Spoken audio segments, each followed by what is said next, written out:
I want to start by re-emphasizing the point that what are called the religions of the East, the ones we're discussing, Hinduism, Buddhism, and Chinese Taoism, they don't involve that you believe in anything specific.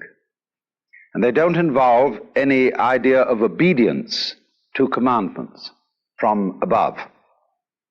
And they don't involve any conformity to a specific ritual, although they do have rituals, but their rituals vary from country to country and from time to time. Their objective is always not ideas, not doctrines, but a method for the transformation of consciousness. That is to say, for a transformation of your sensation of who you are. And I emphasize the word sensation because it's the strongest word we have for feeling directly. When you put your hand on the corner of a table, you have a very definite feeling. And when you are aware of existing, you also have a definite feeling. But in the view of these methods or disciplines, the ordinary person's definite feeling of the way he exists and who he is a hallucination. To feel yourself as a separate ego, a source of action and awareness that is entirely separate and independent from the rest of the world, somehow locked up inside a bag of skin, is seen as a hallucination. That you are not a stranger in the earth that comes into this world either as a result of a natural fluke or being a sort of spirit that comes from somewhere else altogether. But that you, in your fundamental existence, you are the total energy that constitutes this universe. Playing that it's you. Playing that it's this particular organism. And even playing that it's this particular person. Because the fundamental game of the world is a game of hide and seek.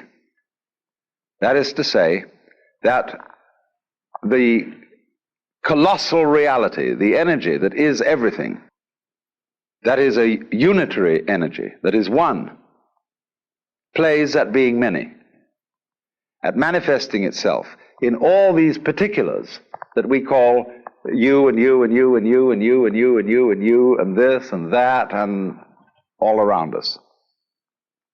And it's fundamentally a game. And you can say that this goes really for all the systems that I'm talking about. It's the basis of Hinduism, of Buddhism, and of Taoism, this intuition.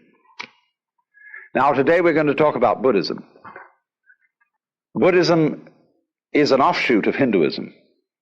You could in a way call it a reform of Hinduism, or Hinduism stripped for export.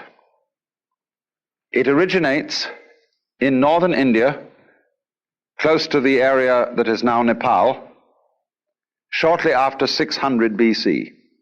There was a young prince by the name of Gautama Siddhartha who became the man we call the Buddha. Now the word Buddha is not a proper name, it's a title. And it's based on the Sanskrit root Buddh, B-U-D-H, which means to be awake. And so you could say the Buddha is the man who woke up from the dream of life as we ordinarily take it to be and found out who he was, who he is. It's curious that this title was not something new. There was already in the whole complex of Hinduism the idea of Buddhas, of awakened people, and curiously they are ranked higher than gods, because in the view of Hinduism, even the gods, or the angels, the devas, are still bound on the wheel of the sort of squirrel cage of going round and round and round in the pursuit of success. And the idea is that if you pursue something that you can call success, pleasure, good, virtue, which originally, of course, means strength, magical power, all these positive things, you are under illusion because the positive cannot exist without the negative. To be, you only know what to be is by contrast with not to be. So if we say, now, there is a coin in the left hand, there is no coin in the right. And from this you get the idea of to be and not to be. And you can't have the one without the other. So if you try to pursue, to gain the positive, and to deny, get rid of the negative, it's as if you were trying to arrange everything in this room so that it was all up and nothing was down. You can't do it. You set yourself an absolutely insoluble problem. Because the basis of life is spectrum. I'll consider the spectrum of colors. When you think of a spectrum, in what form do you think of it? Most people think of it as a ribbon, with red at one end and purple at the other. But the spectrum is actually a circle. Because purple is the mixture of red and blue. It goes right round. And so in this way, all sensation, all feeling, all experience whatsoever is moving through spectra. You don't only have the spectrum of color, you have a spectrum of sound, you have various complex spectra of texture, of smell, of taste, and you're constantly operating through all the possible variations of experience. And it implies that you can't know one end of the spectrum without also knowing the other. So if you wanted, if say your favorite color is red, and you wanted only red, and you had to exclude, therefore, blue and purple. Without blue and purple, you can't have red. Behind, of course, all the various colors in the spectrum is the white light. And behind everything that we experience, all our various sensations of sound, of color, of shape, of touch, there's the white light. And I'm using the phrase the white light rather symbolically. I don't mean it literally. But there is common to all sensations what you might call the basic sense. And if you explore back into your sensations and reduce them all to the basic sense, you're on your way to reality, to what underlies everything, to what is the ground of being, the basic energy. And to the extent that you realize this and know that you are it, you transcend, you overcome, you surpass the illusion that you are simply John Doe, Mary Smith, or what have you. So then, the Buddha, as the man who woke up, is regarded as one Buddha among a potentiality of myriads of Buddhas. Everybody can be a Buddha. Everybody has in himself the capacity to wake up from the illusion of being simply this separate individual. The Buddha made his doctrine very easy to understand, because in those days there wasn't very much writing being done, and people committed things to memory. And so he put his doctrine or method in various formulae, which are very easy to remember, and I'm going to explain it in those terms so that you can remember it just as well. He, of course, practiced the various disciplines that were offered in the Hinduism of his time. But he found in a certain way that they had become unsatisfactory, because they had overemphasized asceticism, had overemphasized putting up with as much pain as you can. There was a feeling, you see, that if the problem of life is pain, let us suffer. And this is the root of the ascetics you see, who lie on beds of nails, who hold a hand up forever and ever and ever, who eat only one banana a day, who renounce sex, who do all these weird things, because they feel that if they head right into pain and don't become afraid of it, but suffer as much pain as possible, they will, by this method, overcome the problem of pain. And they will set themselves free from anxiety. There's a certain sense in that, as you can obviously see. Supposing, for example, you have absolutely no fear of pain. You have no anxieties. You have no hang-ups. How strong you would be. Nobody could stop you. You would have ultimate courage. But the Buddha was very subtle. He is really the first historical psychologist, the great psychologist, psychotherapist. He is very subtle because he saw that a person who is fighting pain, who's trying to get rid of pain, is still really fundamentally afraid of it. And therefore, the way of asceticism is not right. Equally, the way of hedonism, of seeking pleasure, is not right. So the Buddha's doctrine is called the middle way, which is neither ascetic nor hedonistic. So it's summed up in what are called the Four Noble Truths. And the first is called dukkha. Dukkha means suffering in a very generalized sense. You could call it chronic frustration.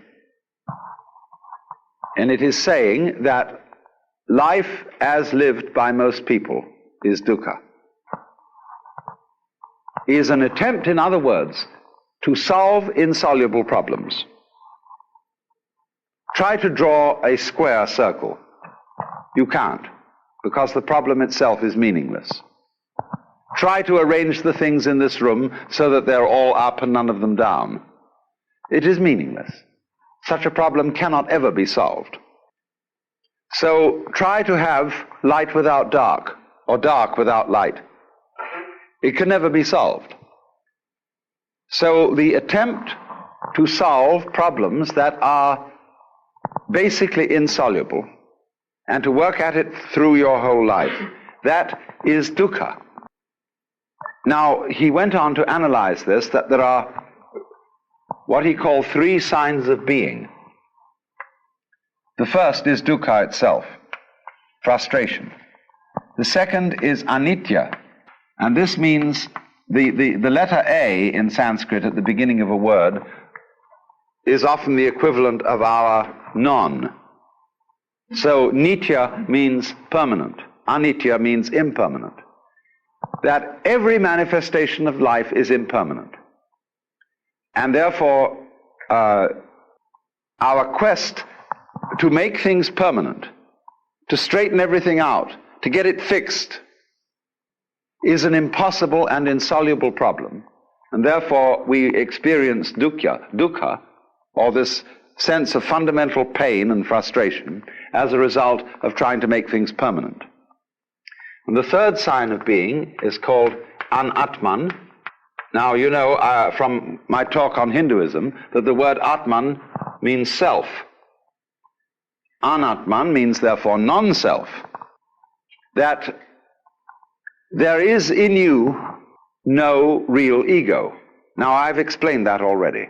I've explained in talking about Hinduism that the idea of the ego is a social institution. It has no physical reality. It is simply, the ego is your symbol of yourself. Just as the word water is a noise which symbolizes a certain liquid reality, so the idea of the ego, the role you play, who you are, is not the same as your living organism. Your ego has absolutely nothing to do with the way you color your eyes, shape your body, circulate your blood. That's the real you. But it's certainly not your ego, because you don't even know how it's done from the standpoint of your conscious attention. So the idea of anatman is firstly that the ego is unreal. There isn't one. Now then, this then is the first truth. There is this situation that we have dukkha, or frustration, because we are fighting the changingness of things, and because we don't realize that the ego, the I, is unreal. The second of the Four Noble Truths is then called Trishna. Trishna is a Sanskrit word again, and is the root of our word thirst. And it's usually translated desire, but it is better translated clinging, grabbing, or there's an excellent modern American slangy word, hang up. That is exactly what Trishna is, a hang up. Trishna is clutching. As, for example, what we call smother love. When a mother is so afraid that her children may get into trouble, that she protects them excessively. And as a result of this, prevents them from growing. Or when lovers cling to each other excessively and have to sign documents that they will curse and swear to love each other always, they are in a state of trishna. And this is the same thing as holding on to yourself so tightly that you strangle yourself. Now, so the second truth then about Trishna is that the cause of dukkha is Trishna. Clinging is what makes suffering. If you don't recognize that this whole world is a phantasmagoria, an amazing illusion, a weaving of smoke, and you try to hold on to it, you see, then you start suffering, seriously suffering.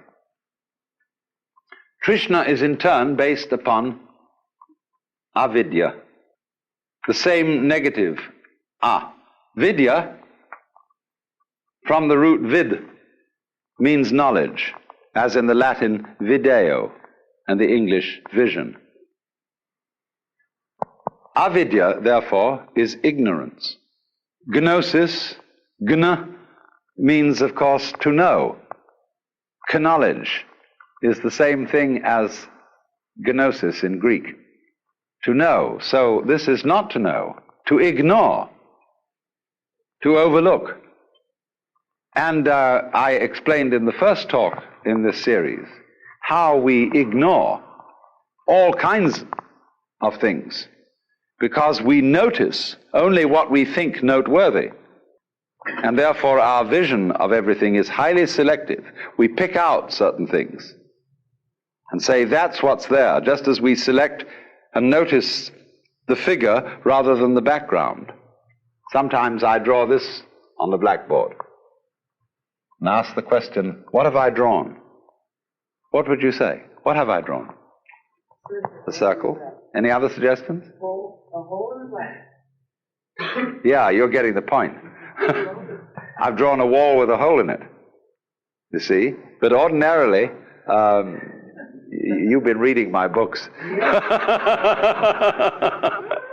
But ordinarily people see the ball, the circle, the ring or whatever, and never think of the background because they ignore the background. Just as one thinks that you can have pleasure without pain. You want pleasure of the figure and don't realize that pain is the background. So avidya is this state of restricted consciousness, restricted attention, that moves through life unaware of the fact that to be implies not to be, and vice versa. So now the third noble truth is called nirvana. This word means blow out. Nir is a negative word, again, like Vana is blowing. So it's a kind of outblowing. Now, in breathing, you know that breath is life. The Greek word, you may pronounce it pneuma or pneuma, is the same as spirit. And spirit means breath. In the book of Genesis, when God had made the clay figurine that was later to be Adam, he breathed the breath of life into its nostrils. And it became alive, because life is breath. But now, if you hold your breath, you lose it. He that would save his life will lose it. So breathe in, breathe in, breathe in, get as much air as you can, and Trishna, cling, and you lose it. So nirvana means breathe out.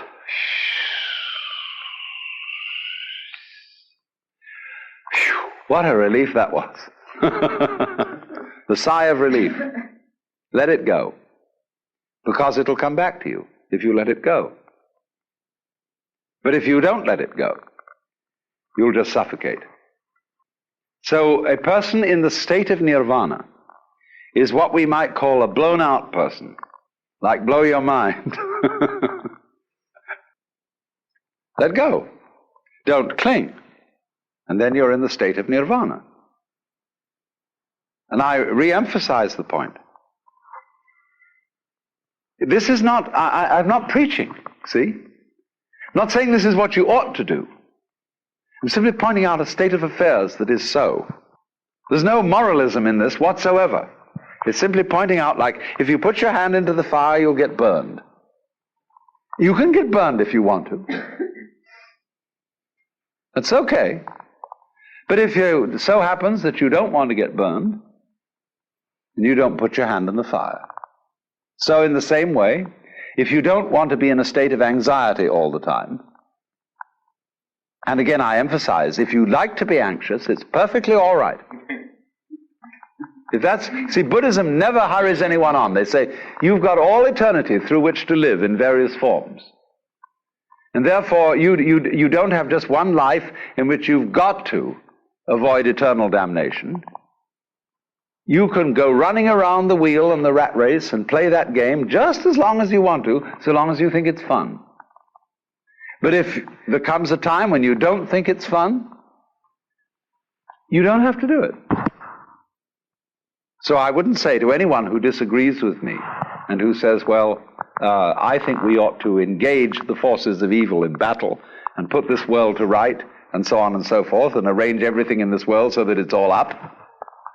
Try it, please. It's perfectly okay. Go on doing that.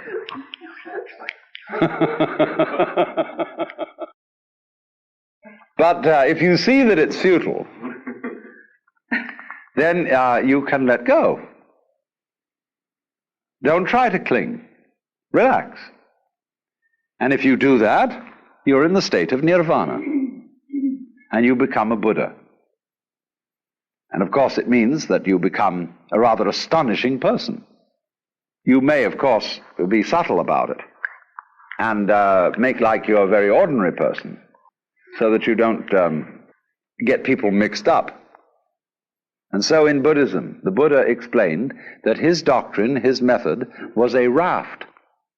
It's sometimes called a yana. The word Y-A-N-A, yana, means a vehicle, a conveyance. And when you cross a river on a raft, and you get to the other shore, you don't pick up the raft and carry it on your back. You leave it behind. But people who are what I would call hooked on religion are always on the raft. They're going back and forth, back and forth, back and forth on the raft. So the clergyman tends to turn into a ferryman who's always on the raft and never gets over to the other shore himself. Now, there's something to be said for that, because how are we going to get the raft back to the first shore to bring over the other people?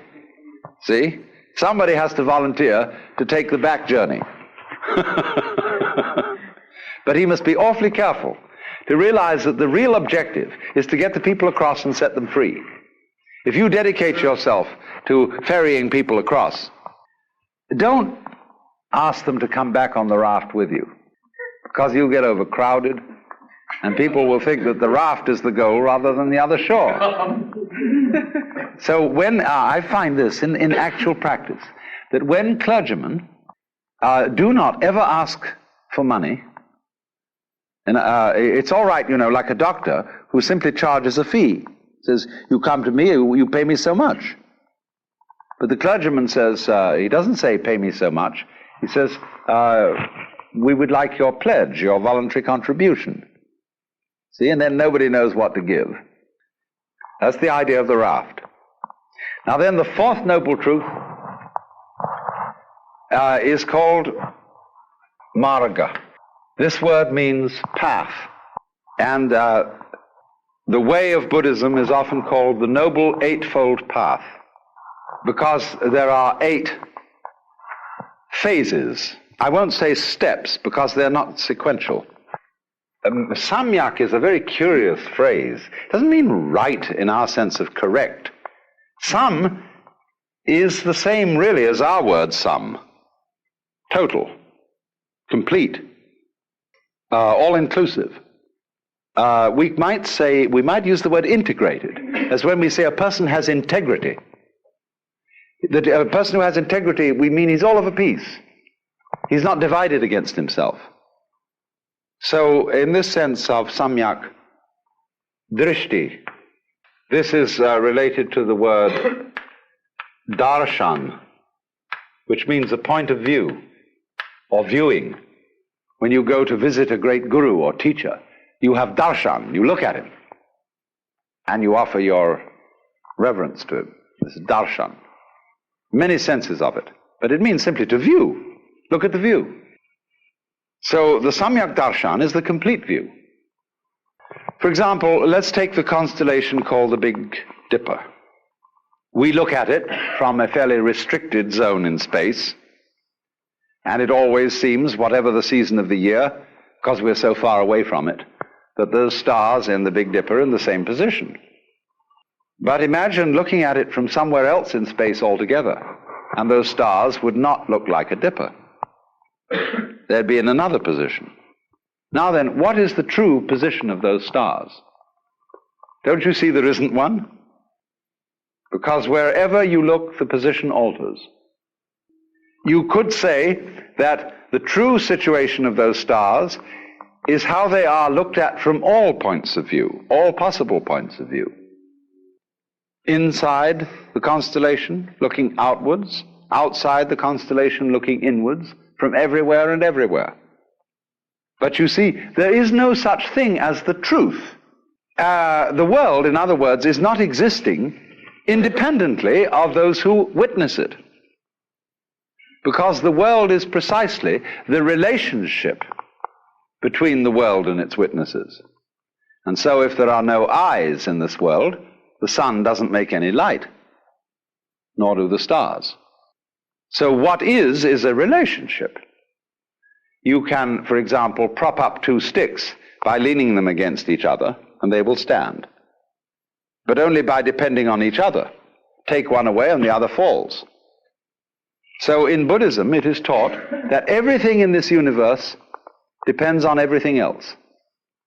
That we have a kind of a huge network, and this is called the doctrine of mutual interdependence. All of it hangs on you, and you hang on all of it, just as the 2 sticks support each other. And this is conveyed in a symbol which is called Indra's net. Imagine a multidimensional spider's web. In the early morning, covered with dewdrops.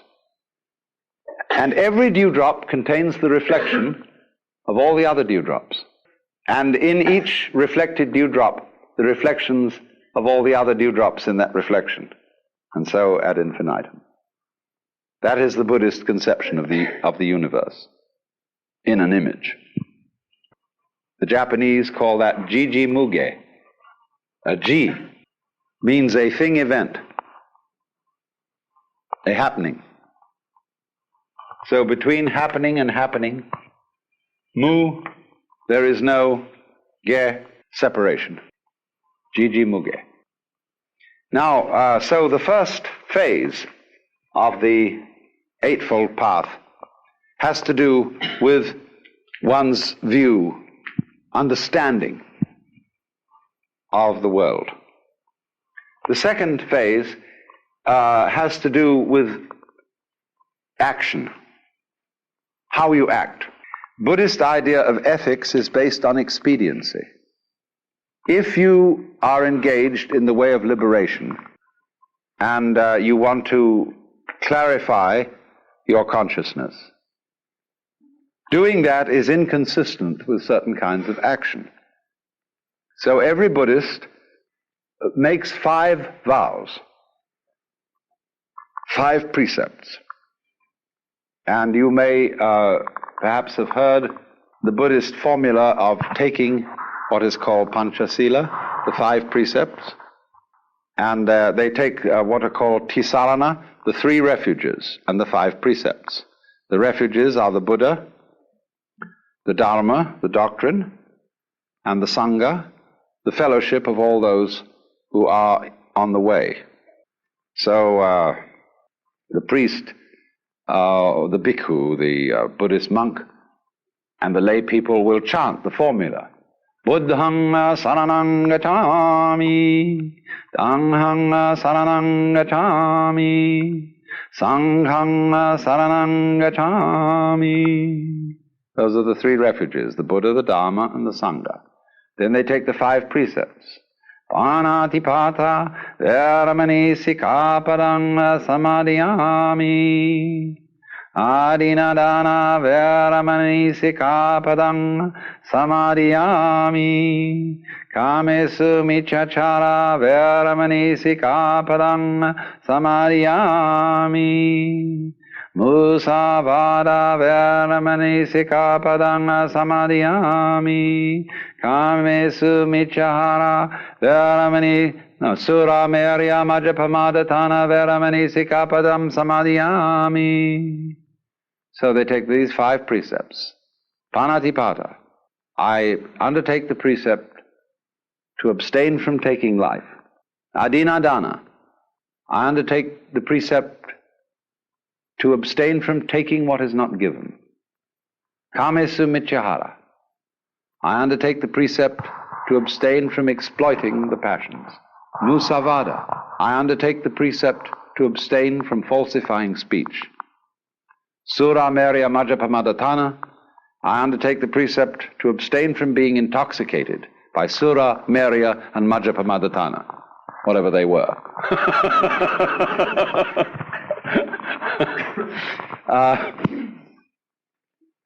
I presume toddy, which is alcohol. I don't know what else it was. Nobody does know. Because you see, if you start killing people or taking life, you're in trouble. You set up an opposition, and you've got to become involved in taking care of it. If you start stealing, you worry people. You upset people's orientation in life, because if you suddenly come back home for dinner and find somebody's stolen your table, where are you going to serve dinner? If you exploit your passions, it means that when you feel bored and somehow that life is a little bit empty, you say, well, now what are we going to do this evening? Let's go and get stuffed. You know, a lot of people who suffer from obesity are trying to simply fill their empty psyche by stuffing themselves with food. Well, it's the wrong cure. So, likewise, musavada, if you start telling lies to everybody, you know what happens when you start telling lies. You have to tell extra lies to cover up the first one, and you get into the most hopeless misunderstanding. Speech collapses. And, of course, the intoxication is the same problem as the exploitation of the passions. So there's a purely kind of practical, expedient, utilitarian approach to morals. There's another side to this which doesn't enter into the precepts, which I will explain later. So that's the third phase of the Eightfold Path. The second phase. Then the third phase has to do with your mind, with your state of consciousness.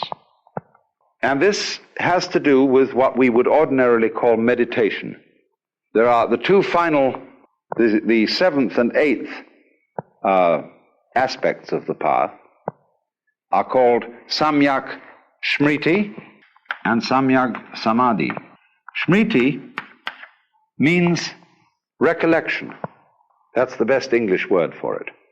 Now, do you understand? The word recollect is to gather together what has been scattered. What is the opposite of remember? Obviously, dismember. What has been chopped up and scattered becomes remembered. So in the Christian scheme, do this in remembrance of me. You see, the Christ has been sacrificed, chopped up.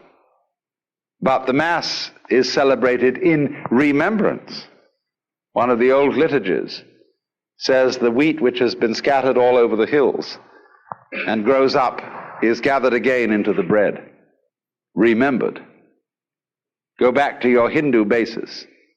The world is regarded as the dismemberment of the self, the Brahman, the Godhead.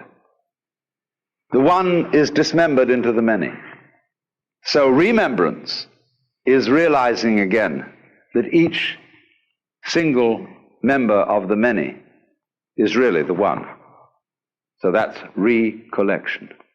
You can think of it too in another way, and it's really the same way if you think it through. I'm going to leave you with a few puzzles so that you can think them through, and I won't explain them. But another way is to be recollected, is to be completely here and now. Are you here and now? Are you really here? There was a wise old boy who used to give lectures on these things, and he would get up and not say a word. He would just look at the audience. And he'd examine every person individually, and they'd all start feeling uncomfortable. He wouldn't say anything. He'd look at them all. And then he'd suddenly say, "Wake up! You're all asleep. And if you don't wake up, I won't give you any lecture." Are you here, recollected? See, most people aren't. They're bothering about yesterday and wondering what they're going to do tomorrow. And aren't all here. That's a definition of sanity, to be all there. So to be recollected is to be completely alert, available for the present. Because that's the only place that you are ever going to be in. Yesterday doesn't exist. Tomorrow never comes. There is only today. A great Sanskrit sort of invocation says, "Look to this day, for it is life. In its brief course lie all the realities of our existence. Yesterday is but a memory. Tomorrow is only a vision. Look well, then, to this day. Such is the salutation of the dawn." So, Smriti means, then, recollectedness in the sense of being all here. In the sense that this is the only where there is. Then beyond that comes Samadhi. Again, notice the presence of this word S-A-M, Sam. Samadhi is integrated consciousness in which there is no further separation between the knower and the known, the subject and the object. You are what you know. Now we think, in the ordinary way, that we are the witnesses of a constantly changing panorama of experience, from which we, as the knowers of this, in a way stand aside and watch it. We think of our minds as a kind of tablet upon which experience writes a record. And the tablet is always there, although the experience goes by. And eventually the experience, by writing so much on the tablet, wears it out. It's all scratched away, and you die. See? But actually, if you will investigate this, and you have to experiment on this because I cannot explain it to you in words, you can only find it out for yourself. There is no difference between the knower and the known. When you say, I see a sight, I feel a feeling, you are using redundant language. I see implies the sight. I feel implies the feeling. Do you hear sounds? No. You just hear. Or you can say there are sounds. Either one will do. So you will find, if you thoroughly investigate the process of experiencing, that the experiencing is the same as the experiencer. And this is the state of samadhi.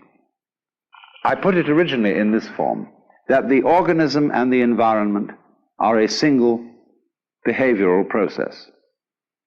So, likewise, is the knower and the known. So you, as someone who is aware, and all that you are aware of is one process.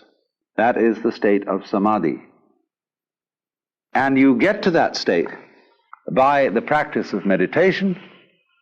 Every Buddha figure practically is seen in the sitting posture of meditation, which is sitting down quietly and being aware of all that goes on without comment, without thinking about it. And when you stop categorizing, verbalizing, talking to yourself inside your head, naturally the separations between, for example, knower and known, self and other, simply vanish. Can you point to the difference between my 5 fingers? Where will you put your finger if you want to point to the difference? You see, the idea of difference is an abstraction. It just isn't there in the physical world. Of course, that's not saying that the fingers are joined like a duck's claws with a web, but that it's just that. They're not the same. That's an idea. They're not different. That's an idea. And these ideas just aren't here. See? You can't point to it. You can't put your finger on it. Get then to the state of affairs where you see the world free from concepts. That's what Buddhists mean by void. When they say the world is basically, they use the phrase shunya. That has a meaning of like empty, void. Everything is shunya. This has certainly also the meaning of anicca, of transience, but basically it means you can't catch the world in a conceptual net. Just if you try to catch water in a net, it all slips through. If you try to tie up water in a paper package or grab it in your hands, it all flows through. So, shunya, it doesn't really mean that the world itself, that the energy of the world is nothing at all. It means that no concept of it is valid. You cannot make any one idea or belief or doctrine or system or theory tie the thing up. So, if you go through this and you get completely blown out and released and are in the state of nirvana, for no reason that anybody can explain, just as, for example, as I pointed out, when you see that you can't change yourself, you can't lift yourself up by your own bootstraps, you then get a new access of psychic energy. So in exactly the same way, when you get to this state of nirvana, there wells up from within you what the Buddhists call karuna, or compassion. The sense that you aren't different from everybody else. Everybody else's suffering is your suffering. And so this tremendous sense of solidarity with all other beings arises. So that he who reaches nirvana doesn't, as it were, withdraw into a sort of isolated peace, but is always coming back into the world, into the difficulties, into the problems of life, in compassion for everyone else. You can't be saved alone, because you're not alone. You are the whole cosmos.